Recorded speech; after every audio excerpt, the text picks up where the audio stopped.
ہم کریں گے ہر مظلوم کی حمایت۔ السلام علیکم ناظرین، میں ہوں حورین فاطمہ اور آپ دیکھ رہے ہیں حمایتی نیوز HD چینل۔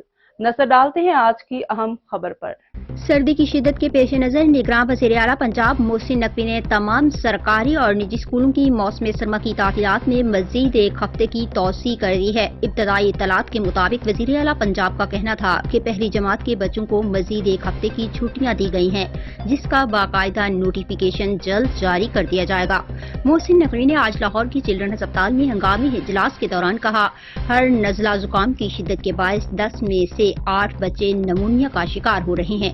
انہوں نے روشنی ڈالی کہ مرنے والے بچوں میں ایک قابل ذکر تعداد 6 ماہ سے کم عمر کے بچوں کی تھی۔ یاد رہے کہ 10 جنوری 2024 سے تمام سرکاری اور نجی تعلیمی ادارے موسم سرما کی تعطیلات کے بعد کھل گئے ہیں۔ مزید خبروں اور اپڈیٹ سے باخبر رہنے کے لیے دیکھتے رہیں حمایتی نیوز HD چینل۔